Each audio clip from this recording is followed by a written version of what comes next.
de Cardiologia, mestrando em Medicina Cardiovascular pelo IDPC da USP, arritmologista em métodos gráficos avançados em cardiologia.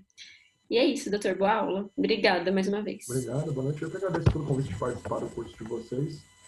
Espero que confirme o diagnóstico diferencial das taquiarritmias no setor de emergência. Para dar início então ao trabalho, vamos começar então com a definição, né, de taquicardias supraventriculares e ventriculares.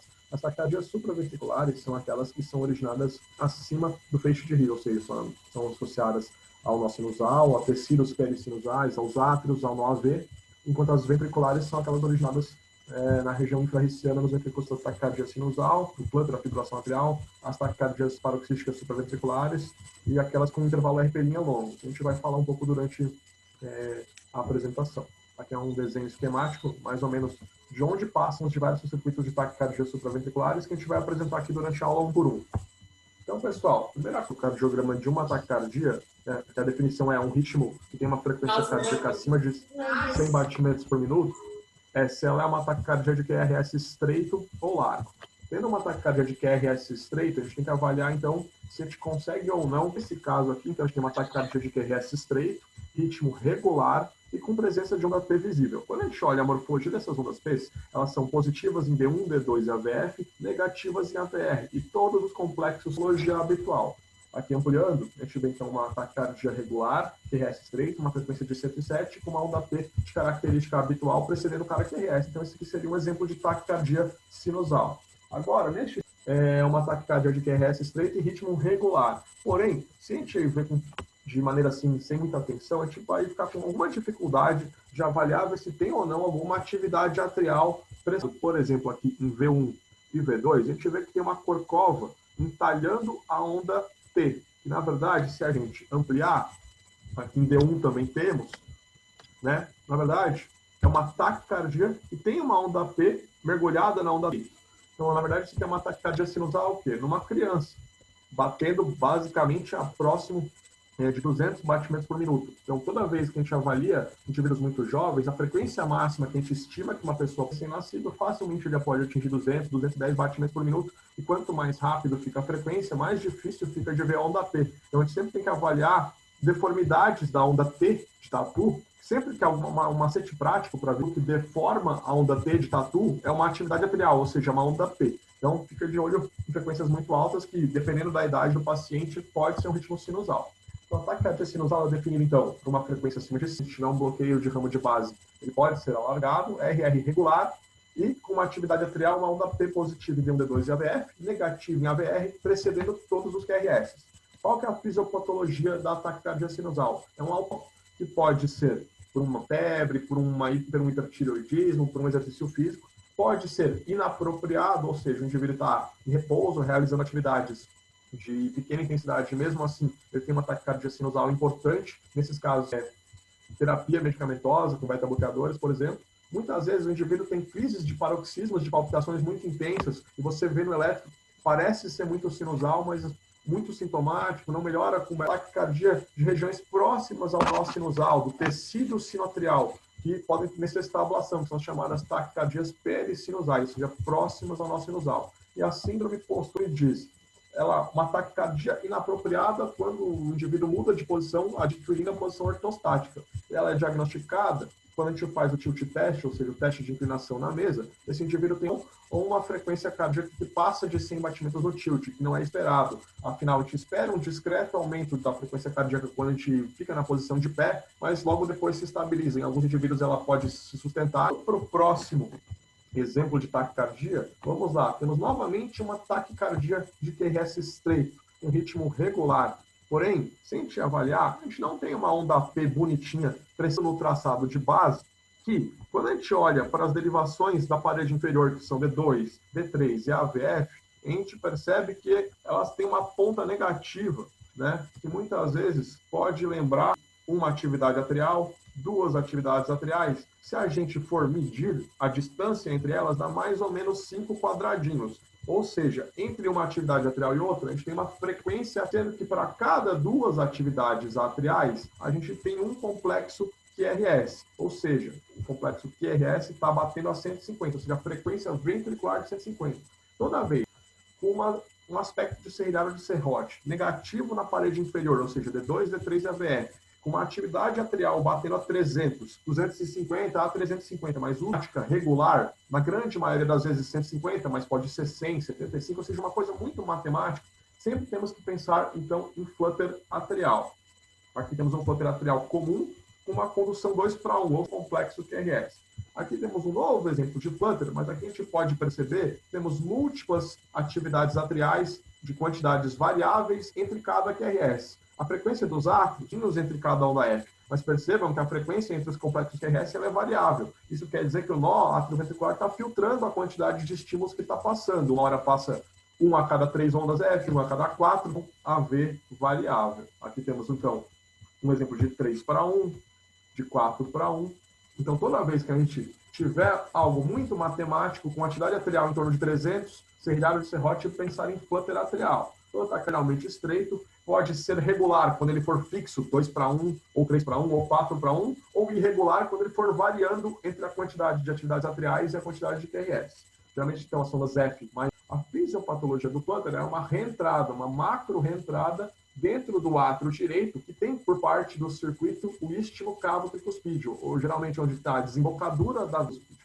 No eletrocardiograma, temos a diferenciação entre o flutter atrial comum, que é esse que eu acabei de mostrar para vocês, que parece o serrilhado de serrote, e o flutter atrial incomum, ou seja, está com a polaridade invertida ou com outras morfologias, porque nem todo flutter atrial existente, ele passa pelo istmo, e consequentemente ele não vai, nem sempre ele vai fazer essa morfologia tão bonitinha. O serrilhado é um pouco mais discreto, a atividade atrial é organizada, você consegue ver múltiplas atividades atriais, elas são separadas mais ou menos por 5 quadradinhos, 4, 5 quadradinhos, porém você... Aqui agora, nesse eletro, um novo exemplo. Saímos do flutter, né? Agora vamos para esse eletro. Temos então uma taquicardia de QRS estreito, RR irregular, ou seja, os complexos QRS estão variando e ver uma onda P visível e nem uma onda F de flutter visível. Você vê que tem só uma marola, a gente chama de onda F minúsculo. Você não consegue contar, individualizar uma atividade atrial desorganizada com ausência de onda P e um QRS usualmente estreito, porém irregular, pensar em fibrilação atrial, RR irregular. O diagnóstico então, acima de 100, uma FA de alta resposta, entre 50 e 100, uma resposta ventricular adequada, abaixo de 50 é baixa resposta. Claro, se ele já tiver um bloqueio de ramo prévio ou se ele fizer uma aberrância de condução, caso a frequência seja muito alta. O RR é usualmente irregular, mas tomem cuidado. Se você vê que não tem uma atividade atrial visível, identificada, lembrando uma FA, mas o QRS, os RR estiverem regulares, pensem que pode ser uma FA com BAVT, ou seja, o nó AV está doente, além de ter uma fibrilação atrial, o indivíduo tem um nó AV doente, isso é indicação da fibrilação atrial, ela é bem complexa. Quanto mais paroxística for a fibrilação atrial, mais ela é decorrente de atividade deflagrada de gatilhos oriundos das veias pulmonares, como está aqui na figura. Se você isolar eletricamente as veias pulmonares, ou seja, com linhas de bloqueio nas veias pulmonares, você impede com que esses estímulos de extracístole saiam dali e gerem fibrilação atrial. Quanto mais tempo de duração, quanto mecânico tem o átrio, ou seja, ele cresce, ele tem fibrose e cria múltiplos microcircuitos de reentrada. Então, fica mais difícil a ablação da fibrilação atrial, né? Então, depende de quanto do sístole da veia pulmonar, quanto mais persistente, permanente, de longa duração, mais reentrada, né? Um macete prático é FA gera FA, ou seja, quanto mais precoce você reverter o ritmo em contexto a longo prazo, melhor, menos chance de indivíduo. Beleza, já passamos pela sinusal, pelo flutter, pela FA. Continuamos sempre no mesmo raciocínio. Frente a um eletro com ataque cardíaco de QRS estreito, avalie se o ritmo é regular ou irregular. Aqui temos um QRS sempre. E aqui a gente não consegue ver uma atividade atrial, nem ondas F de flutter, nem uma arolinha na linha de base pensando no FA, nem uma onda P sinusal. Mas, toda vez que a gente não acha nada, a gente chama das taques supras. A gente sempre tem que tentar procurar atividade atrial, ou seja, começar a treinar o nosso olho para avaliar ondas P retrógradas, achar elas mergulhadas em alguns outros lugares. Aqui, na parede inferior, aqui eu dei uma ampliada em D2, tem um entalhe no final do QRS. Essa onda S está mais gordinha, mais empastada, mais entalhada, com uma duração maior do que a habitual. Ó, em todos os QRS temos a onda P retrógrada. Quando a gente olha para V1, a gente tem um entalhezinho também no final do QRS, início do segmento ST. Deixa eu voltar aqui, posso? Isso que são os que a gente chama de inferior e a pseudo-R em V1 ou em AVR. Então, quando a gente vê uma taquicardia de QRS estreito, RR regular, com pseudo-S em V2, 3 e AVR, ou pseudo-R em V1, ou até mesmo que a gente tem que pensar na taquicardia por reentrada nodal. É a taquicardia supraventricular das taquiparoxísticas, né, que a gente chama de taque supra mais comum. Das taquicardias supra, aquelas que a gente chama de taque supra, a taquicardia por reentrada nodal ela é a mais comum. 20% das pessoas possuem duas vias pelo nó atrioventricular, ou seja, ao invés de ter um nó AV único, essas duas vias têm características próprias. Uma conduz mais rápido e a outra conduz mais lento. Só que toda via que conduz mais rápido demora mais tempo para se recuperar, é longo. A via que conduz mais lento demora menos para se recuperar. Então tem o que a gente chama de período refratário curto. Quando a gente está em ritmo sinusal, beleza, o estímulo desce pela via rápida, atinge os ventrículos, quando ele passa, e esse estímulo vai morrer pelo meio do caminho. Ritmo sinusal, perfeito, ok. Porém, quando a gente tem uma extrasístole atrial, ou uma extrasístole supraventricular, este estímulo vai se recuperar, o estímulo não vai conseguir descer por ela, porque ela vai estar refratária. E ele vai pegar a via lenta já recuperada. Então, o estímulo vai descendo pela via lenta e vai para os ventrículos. Só que quando ele vai chegar na comunicação entre a via lenta e a via rápida já vai ter se recuperado. Então, ele vai achar o caminho livre para subir de volta. Então, o estímulo desce para o ventrículo e quase que ao mesmo tempo a gente chama de reentrada. Por isso que aparecem essas ondas retrógradas, pseudo-S e pseudo-R, logo no finalzinho do QRS, bem coladas, menos de 70 milissegundos após o QRS, que é o que a gente chama de atrial retrógrado, que você nem vê essa atividade. Passando para o próximo elétrico, é um novo exemplo de taque supra, ou seja, um QRS estreito, um RR regular, que a gente não consegue ver, num primeiro momento, uma atividade. Se a gente der um zoom, uma ampliada, se a gente olhar para V5 principalmente, a gente consegue perceber que tem um entalhezinho aqui no meio da onda T. A onda T parece que está infrada, com o bico para baixo. É a onda P retrógrada mergulhando no segmento ST. E percebam que ela não está tão próxima do QRS quanto a da taquicardia por reentrada nodal. E também notem que em D2, D3 e AVR, toda vez que a gente vê um ataque supra com esse infra de ST, com uma onda P retrógrada mais do que 70, 80 milissegundos após o QRS, especialmente se for um indivíduo jovem, atrioventricular, é a taquicardia supraventricular do Wolff-Parkinson-White. O que acontece? O indivíduo tem uma via acessória. Então, no ritmo sinusal, o indivíduo vai ter a onda P, parte do estímulo desce pelo nó AV, pelo sistema normal de condução, só que parte vai pela via acessória. Então, no eletro de base vai ter um PR curto, porque a via acessória é mais rápida, porque o início do QRS vai ser célula a célula. Quando o estímulo passa pelo nó AV e atinge o sistema de condução normal, o QRS volta a ficar mais estreito e vai ter uma alteração de repolarização. Lembrar então, só que quando tiver uma extrasístole, parte dos pacientes que têm via acessória, a via acessória consegue conduzir para cima, ou seja, vai passar do ventrículo para o átrio, gerando uma atividade dentro pelo nó atrioventricular, e vai fazer, então, ataque supra. E como o circuito é mais longo, a onda P retrógrada não fica tão pertinho do QRS, por isso que ela está além de 70, estava apontando. Outra característica dessa taquicardia por reentrada do Wolff, atrioventricular, é que parte da ativação se dá pela via acessória, parte se dá pela ossicência. Aqui tem um tamanho diferente, uma amplitude diferente. Uns estão maiores, outros estão menores. Isso é decorrente do grau de ativação que se faz pela via acessória ou pelo nó atrioventricular. Ou seja, com uma P bicuda longe do QRS, ou seja, 70, 80 milissegundos, 2 quadradinhos longe do QRS, e com o que a gente chama de alternância elétrica, ou seja, variação na amplitude dos complexos QRS, pensem em uma taquicardia. Então, aquelas eram o que a gente chamava de taquicardia com RT' curto. Por quê? Os circuitos tinham uma ativação atrial retrógrada próximas ao QRS. Por mais que o Wolff perto do QRS anterior do que o QRS sucedente. Agora a gente vai para as taquicardias que a onda P está mais perto do próximo QRS do que do QRS anterior. O que a gente vê aqui? Uma tacular, só que a gente vê uma P aqui. Em todos os batimentos, todos os QRS estão precedidos de P. Mas será que essa P é sinusal? Vamos ver. D1 é positivo, beleza, ativo e a VR é positiva, ou seja, ela é diferente da polaridade de uma onda T sinusal. Quando a gente tem uma taquicardia regular, QRS estreito, com ondas P e morfologia diferentes da sinusal, temos 3 diagnósticos diferenciais. O mais comum de todos eles é o que a gente está vendo aqui. É uma taquicardia atrial, ou seja, tem um foco ou mais despolarizando e promovendo a taquicardia. Ó, temos uma onda P positiva em D1, mas em D2, em D3 ela é negativa. Então, temos que avaliar então se é um ataque atrial ou não. Ataque atrial, sempre pensar 250 batimentos, e geralmente vai ter uma linha isoelétrica. Ó. Percebam que entre o final da T e a próxima Pzinha tem uma linha isoelétrica. Então isso fala muito a favor de ataque atrial e não de fluxo. A grande maioria das vezes é um aumento do automatismo atrial, ou seja, algum foquinho está disparando ali. Eventualmente em pacientes mais doentes, que tenham uma fibrose atrial, é um mecanismo de reentrada no meio da jogada. Então, geralmente está associado à cicatriz. Então, muito cai em prova. Taquicardias atriais com 3 ou mais morfologias, ou seja, formas diferentes de onda P, lembra de taquicardia atrial multifocal, que é a arritmia do paciente. Esse eletro é raro, porém ele é muito característico. Ele é bem parecido com o eletro anterior.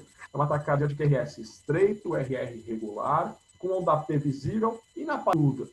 Especialmente se o enunciado ou de uma questão, ou se o paciente que chegar para vocês com esse eletro, com essa onda P negativa na parede inferior bem pontuda, pensem numa taquicardia chamada de taquicardia, né, aqui, que é uma taquicardia que a gente chama de RPM longa, ou seja, nada mais é do que a onda P está mais perto do próximo QRS do que do QRS anterior.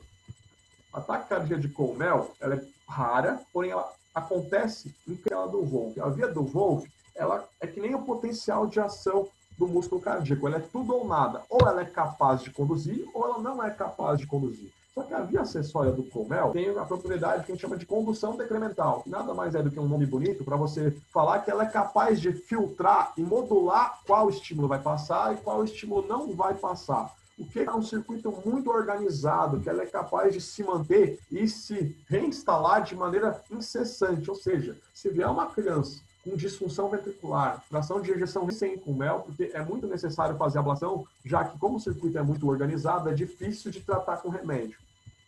Dentre as outras taquicardias de QRS estreito, RP linha longa, ou seja, com a P mais próxima do outro QRS, tem a taquicardia com aquela primeira ataque supra que eu mostrei para vocês, só que ela faz o circuito inverso. Em vez de descer pela via lenta e subir pela rápida, depois de uma extrasístole atrial, vejam aqui que temos uma extrasístole precoce, e ela é capaz de pegar a via lenta, que tem um período refratário mais curto, já pronta para conduzir. Então ele conduz pela via lenta, notem que tem uma P retrógrada aqui bem longe do QRS, que conduz, o ventrículo conduz pela via rápida, só que já deu tempo da via lenta recuperar, ou seja, outra onda P retrógrada aqui longe do QRS, e assim vai sucessivamente mantendo o circuito. O eletrocardiograma, eu só consigo jurar para vocês que essa é uma TRN incomum, porque eu estou vendo a entrada da taquicardia, e o tratamento é uma ablação, mas na prática clínica, as taques supra, de maneira geral, você vai tratar que nem uma CR estável, manobra vagal, posteriormente adenosina. Se não reverter, você pode aumentar a dose de adenosina e posteriormente passar para beta-bloqueador, bloqueador de canal de cálcio, que você pode ir para a classe. Aqui mostrando que o RP é longo, né? Aqui é só o desenho esquemático daquilo que eu falei, dos circuitos de reentrada do Wolff e da TRN. Agora vamos para aquela parte mais difícil, para aquela parte que a gente muitas vezes se confunde na prática. São as taquicardias. No pronto atendimento, na vida, 80% delas vão ser ventriculares. Apenas 20% vão ser supraventriculares. Que podem ser por uma aberrância de condução, porque a frequência está muito alta, porque o indivíduo já tem uma ação que nem aquele eletro da professora Elaine, que ela mostrou o último eletro desafio, ou até porque o indivíduo tem um marcapasso. Temos diversos critérios de taquicardia ventricular para diferenciar de taque supra com aberrância. Temos que pensar que se tem muitos critérios, vamos tentar ajudar um pouquinho no pensamento. Né? E é muito difícil, muitas vezes, de observadores diferentes têm interpretações diferentes frente aos critérios. Os critérios de Brugada são aqueles que a gente mais... São 4 perguntas. A primeira delas é a ausência de complexos RS nas precordiais. Ou seja, não tem, eles são concordantes, ou é tudo R ou é tudo S. Se for tudo R, ou seja, é taquicardia ventricular. Se ele tiver duas fases, uma R, uma S, uma QR, uma QRS, ou seja, qualquer coisa que não for tudo positivo ou tudo negativo, você passa para a próxima pergunta. Positivo, V2 está positivo, V3, V4, V5, V6 está tudo positivo. Então é ausência de RS, ou seja, é concordante e positivo, então é TV. Aqui no segundo eletro é tudo negativo. V1 RS tem só S. Se é só o QS, é concordante, então é TV. Se não for assim, você passa para a próxima pergunta. A próxima pergunta é, do início do QRS até o final da S, ou seja, o vale for maior do que 100 milissegundos, fala a favor de TV. Qual que é o raciocínio? Pô, por que tem que decorar isso? Não precisa decorar, tem que tentar entender que a taquicardia é originada do ventrículo, ou seja, a ativação músculo a músculo, e consequentemente, até ela atingir o sistema de condução, o início do QRS vai ser largo. Então, se ele for início do QRS largo acima de 100 milissegundos, fala a favor de TV. Se não, ó, do início do complexo do QRS até o final da onda S, 120 milissegundos, taquicardia ventricular.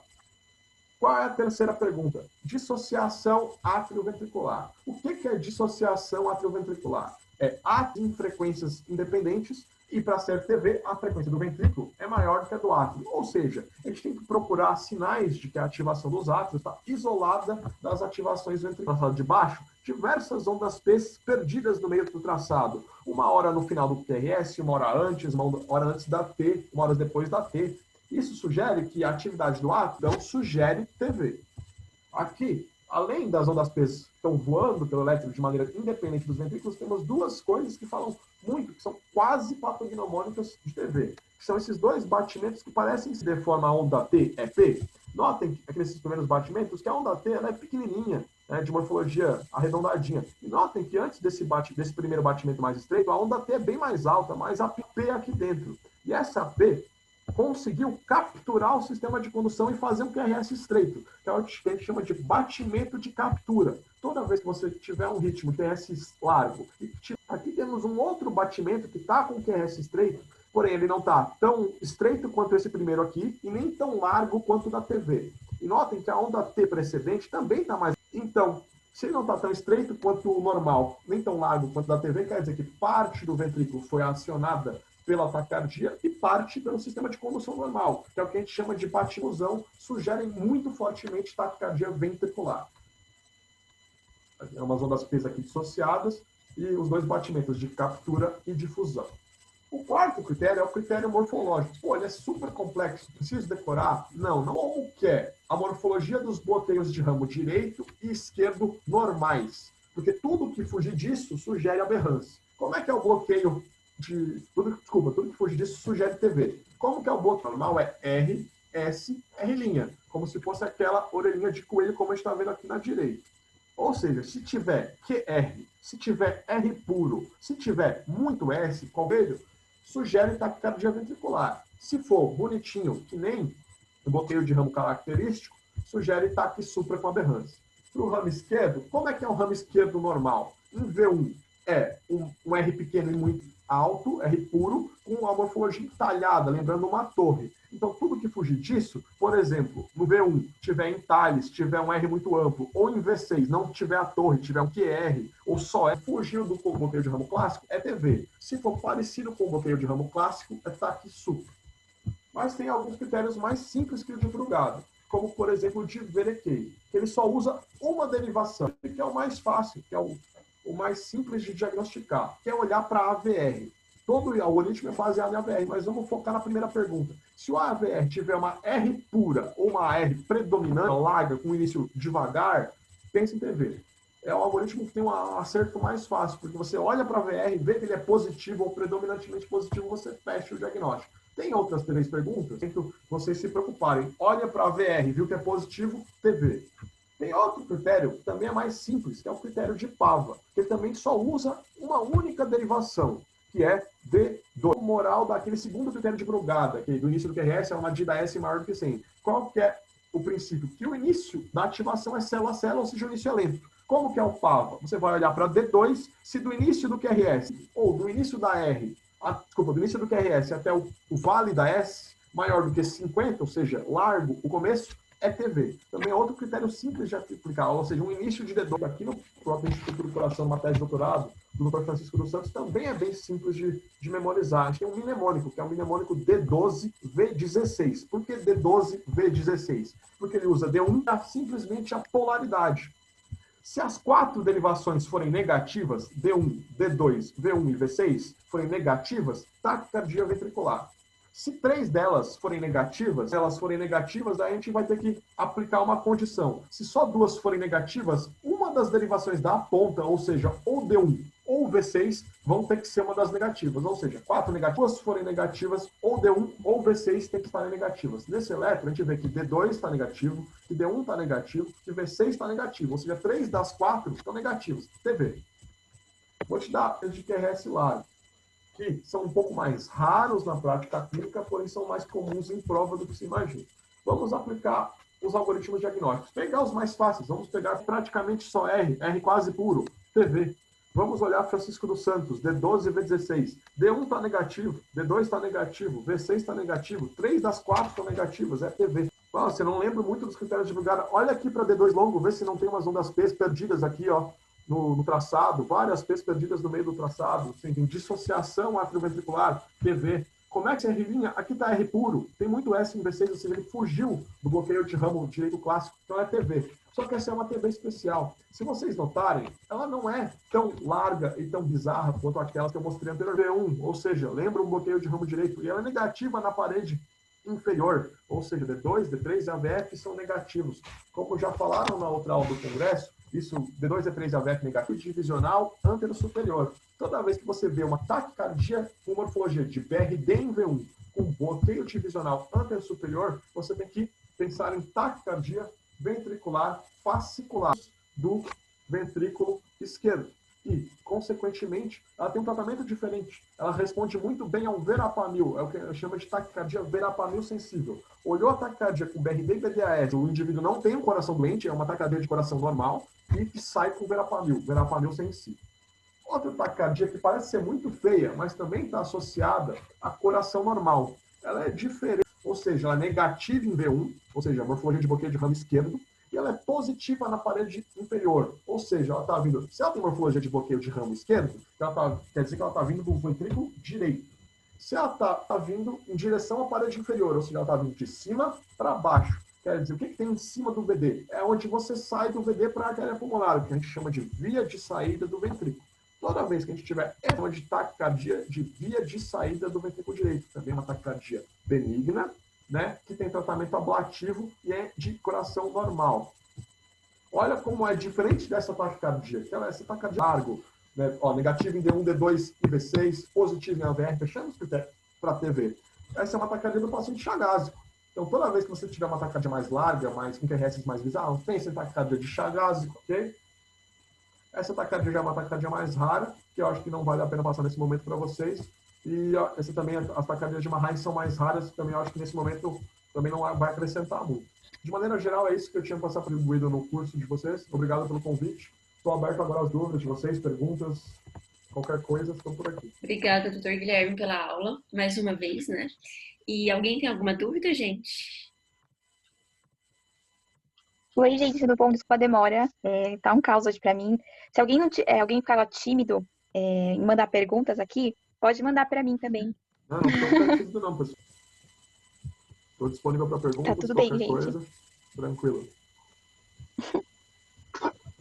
Acho que por enquanto não, doutor. Tranquilo, então, se alguém tiver alguma outra dúvida, quiser perguntar também tá bom. por Instagram, por WhatsApp, qualquer coisa, pode mandar uma mensagem. Tá bom, foi ótimo, doutor. Muito obrigada mesmo.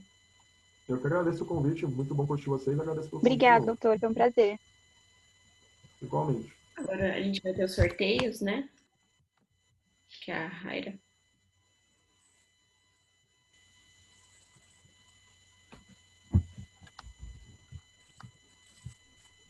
Oi, gente. Vamos ao sorteio, então?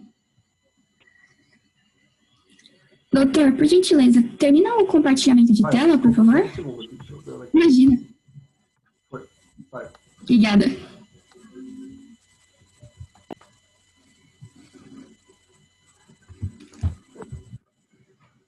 Então, Primeiro, a gente vai fazer o sorteio de uma assinatura da Yellow Book fornecido pela Sanar Residência Médica ao host.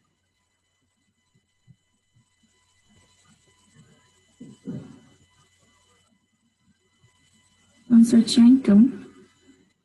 E a ganhadora foi a Nicole Cole. Parabéns. Nossa, obrigada. Só porque ela reclamou ontem que não ganhava nada. Verdade, olha só.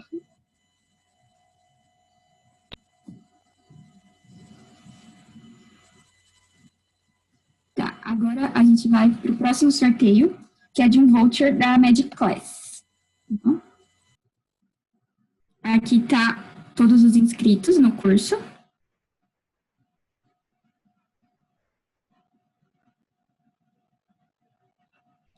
E o vencedor foi o Guilherme Morgan Garcia Matheus. Ele ganhou um voucher da Magic Class. Nosso próximo sorteio de hoje é de um livro da Metzel. Vamos carregar aqui novamente.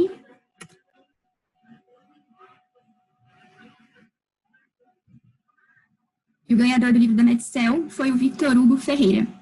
Parabéns, gente. A gente vai estar entrando em contato com vocês para pegar os dados necessários, tá bom?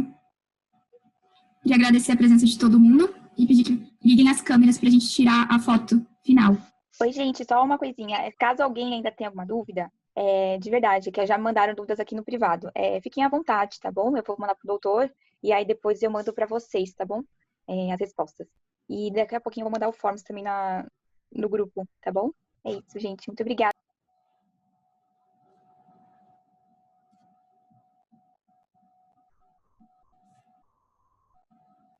Só um minutinho. São 2 páginas.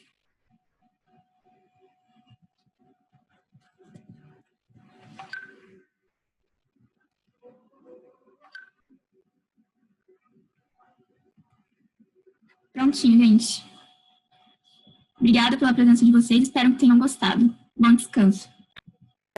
Obrigada, gente, por terem vindo. Até semana que vem, tá bom? A aula vai ser na quinta-feira. Tchau. Beijinho.